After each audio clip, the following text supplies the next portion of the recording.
আচ্ছা, আমরা আত্মবিশ্বাস নিয়ে কথা বলছিলাম শিল্পী। তো আত্মবিশ্বাস কি সবসময় তো যে আরেকজন মানে আরেকজনের কথাবার্তা দেওয়া দ্বারা অথবা ছোট করে দেওয়া বা এনকারেজ না করে এগুলো থেকে আত্মবিশ্বাস অবশ্যই ইম্প্যাক্টেড হয়। কিন্তু এগুলো না করেও তো আত্মবিশ্বাস না হতে পারে। এরকম কি হতে পারে যে কারো আত্মবিশ্বাস কেবলমাত্র এগুলো দ্বারাই প্রচারিত হয়? তুমি বলতে চাচ্ছিলে যে আমাকে বলছিলা যেমন নিজে থেকে হ্যাঁ, মানুষের নিজে থেকে আত্মবিশ্বাসের আত্মবিশ্বাসের তো অভাব থাকতে অভাব পারে, হয়। অভাব হতে এই পারে। আসলে নিজে থেকে যে আত্মবিশ্বাসের যে ব্যাপারটা, এটাও একটা এক্সটার্নাল ফোর্স থাকে, সেটা হয়তো বা আমরা জানি না। এনভায়রনমেন্ট, বাসার যে ইভেন কথাবার্তাও, মানে অন্য জায়গায় ওকে ডিরেক্ট বলা হচ্ছে না, মানে একটা বাচ্চা এইখানকার যে পরিবেশটা, বাসায় কোন জিনিসটা কি ধরনের কথা বলা হচ্ছে, কি ধরনের টোন ব্যবহার করা হচ্ছে, কি বিষয়ে কথা বলা হচ্ছে, এগুলো কিন্তু বাচ্চাদের উপরে ইম্প্যাক্ট করে একদম ছোটবেলা থেকেই।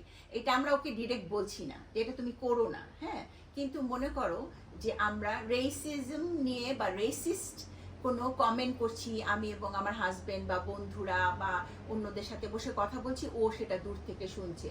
ওর মধ্যে কিন্তু ওকে আমি ডিরেক্ট বলিনি যে তুমি কালো, সাদা, ব্রাউন, ইয়েলো কারোর প্রতি এই পার্টিকুলার বিহেভিয়ারটা করবা কি করবা না, কিন্তু ও সেই কনভারসেশনটা শোনে।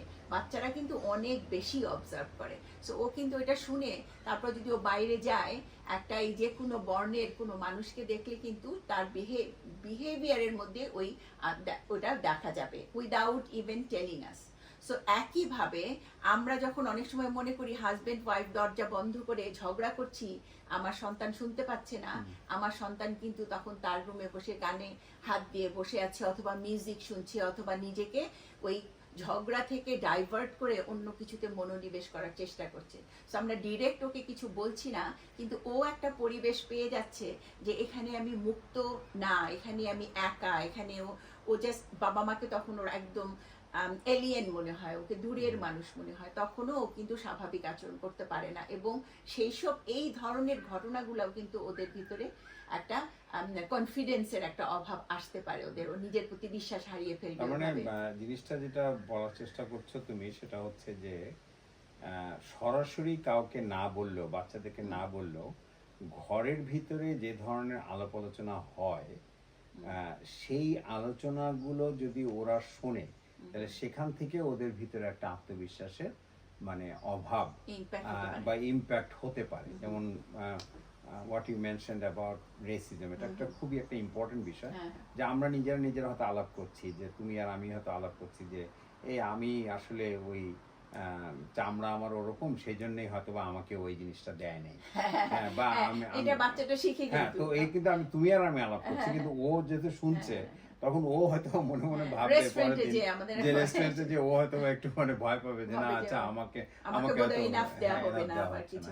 আরেকটা আসলে এটা খুব ইম্পর্টেন্ট, এই জিনিসটা যে ঘরের ল্যাঙ্গুয়েজ গুলো খুব ইম্পর্টেন্ট, খুব ইম্পর্টেন্ট। আচ্ছা আরেকটা কি বলবো? আরেকটা কি, ও আচ্ছা আরেকটা বলতে চাচ্ছিলাম যে স্কুলে মনে করো যে অনেকেই পরীক্ষা দিল একটা সাবজেক্টে, আমি কম মার্ক পেলাম, আমি বি পেলাম, কিন্তু আরেকজন এ পেল, এবং টিচার যখন ওই যে নাকি এ পেয়েছে বা এ প্লাস পেয়েছে, টিচার যখন তাকে অনেক বেশি প্রেস করতে থাকে, তুমি তুমি তুমি এত ভালো, তুমি এত ভালো, কিন্তু আমি যে বি পেলাম, আমি সবসময় বি পাই, আমি এ পাইনি এখনো, এবং আমার তখন নিজে নিজে আমি কিন্তু সি এর দিকে চলে যেতে পারি, কারণ আমি ভাবতে শুরু করি যে I am not good at that, because ও ভালো তাই ও এ পাচ্ছে, আমি ভালো না তাই আমি বি পাচ্ছি।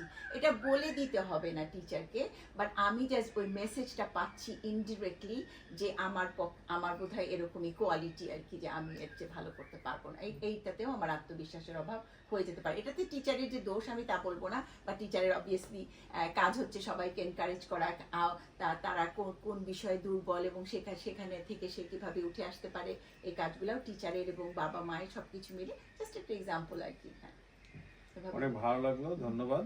আবার আমরা আরেকটা টপিক নিয়ে আসবো খুব শিগগিরই।